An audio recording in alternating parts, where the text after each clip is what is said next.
आगे की वीडियो में आप अमेरिका के एक भूतपूर्व खुफिया एजेंट को देखने वाले हैं जिसने जुलाई 2023 में शपथ के तहत ये बयान दिया कि अमेरिकी सरकार बाहरी दुनिया से आई उड़न तश्तरियों और उनके अजीब pilots. If you believe we have crashed craft, stated earlier, do we have the bodies of the pilots who piloted this craft? As I've stated publicly already in my News Nation interview, biologics came with some of these recoveries. Yeah. Were they, I guess, human or non-human biologics? Non-human, and that was the assessment of people with direct knowledge on the program I talked to that are currently still on the program.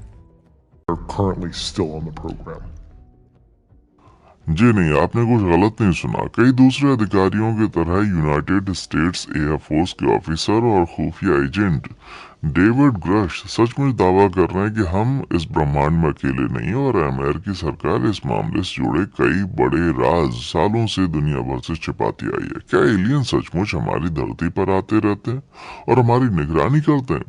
आज हम इस सवाल की तह तक पहुंचने की कोशिश करेंगे। अजनबी से देखने वाली उड़न तश्तरियों की तस्वीरों से लेकर सरकारी रिपोर्ट और किसी एलियन के साथ एक तथाकथित इंटरव्यू।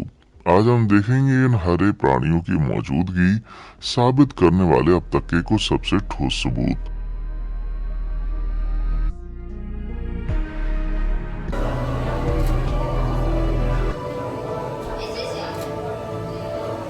सबसे पहले कहानी को बहुत से भरोसेमंद मिलिट्री ऑफिसर सपोर्ट करते हैं और शायद ये एलियंस या उनकी टेक्नोलॉजी के धरती पर आने का अब तक का सबसे पुख्ता सबूत है। इसलिए मैं ये कहानी सबसे पहले और बड़ी डिटेल में समझाने जा रहा हूँ, जिसे साबित करने के लिए हमारे पास फुटेज भी है।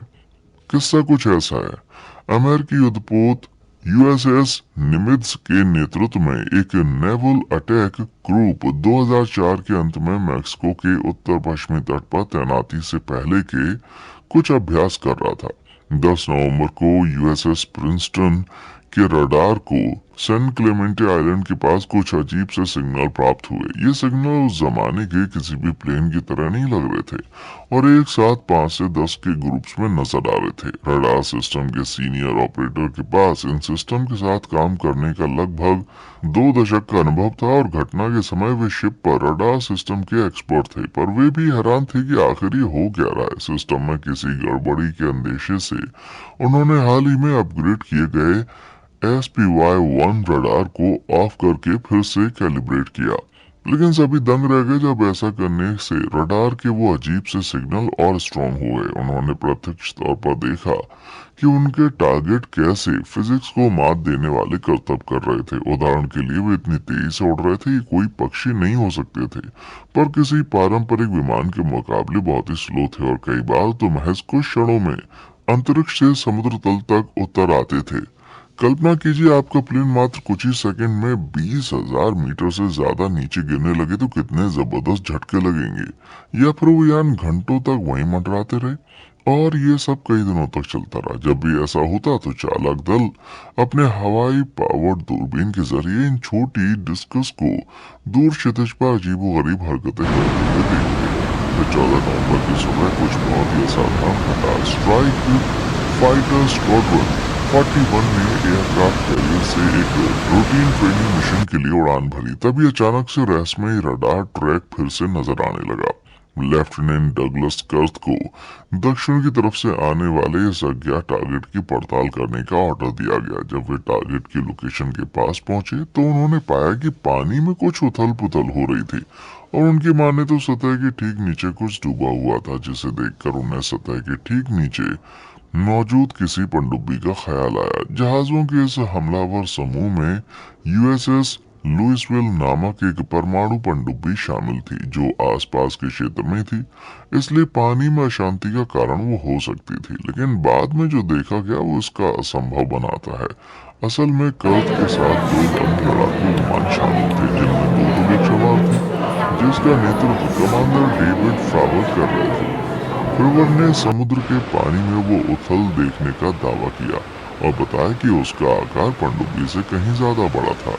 कर्थ निमित्ज की तरफ वापस जाने के लिए मुड़ गए और कमांडर फ्रावर ने अपने विंगमैन के साथ उस चीज को थोड़ा और करीब से देखने का फैसला किया। अब मैं आपको कमांडर फ्लावर की वो क्लिप दिखाने जा रहा हूँ जिसमें उन्होंने कांग्रेस के सामने खुद अपनी जबान से उस मुठभेड़ की डिटेल्स वो समझा रहे हैं, वो भी फुल इमोशनल होकर।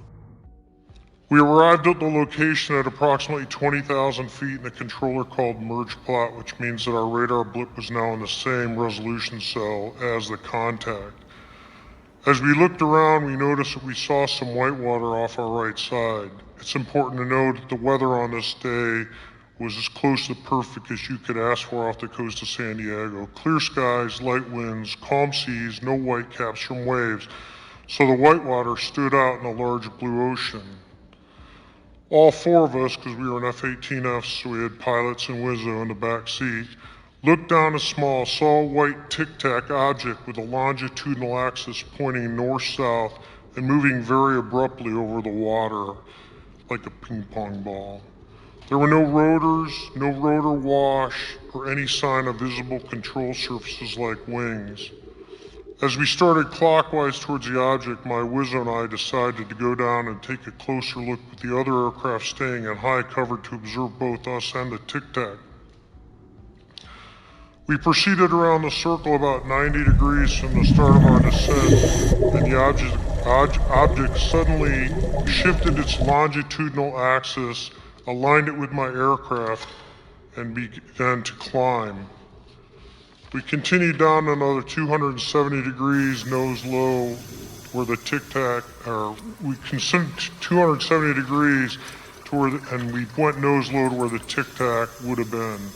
Our altitude at this point was about 15,000 feet and the tic-tac was about 12,000.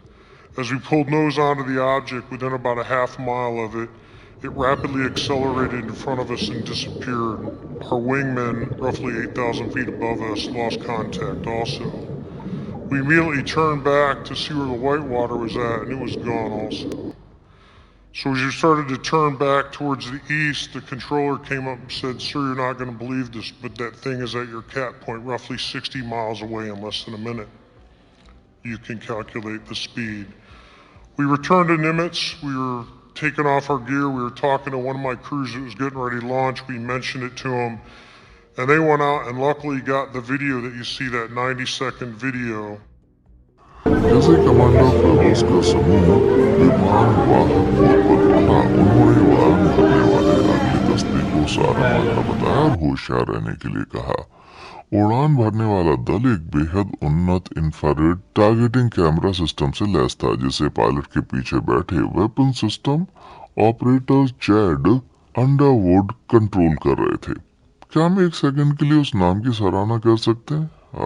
Chad Underwood, खतरनाक चीजों से लड़ने वाला एक बहादुर लड़का। खैर, उड़ान के कुछ ही मिनट के बाद अंडरवुड ने कुछ दसियों किलोमीटर दूर अपने रडार पर एक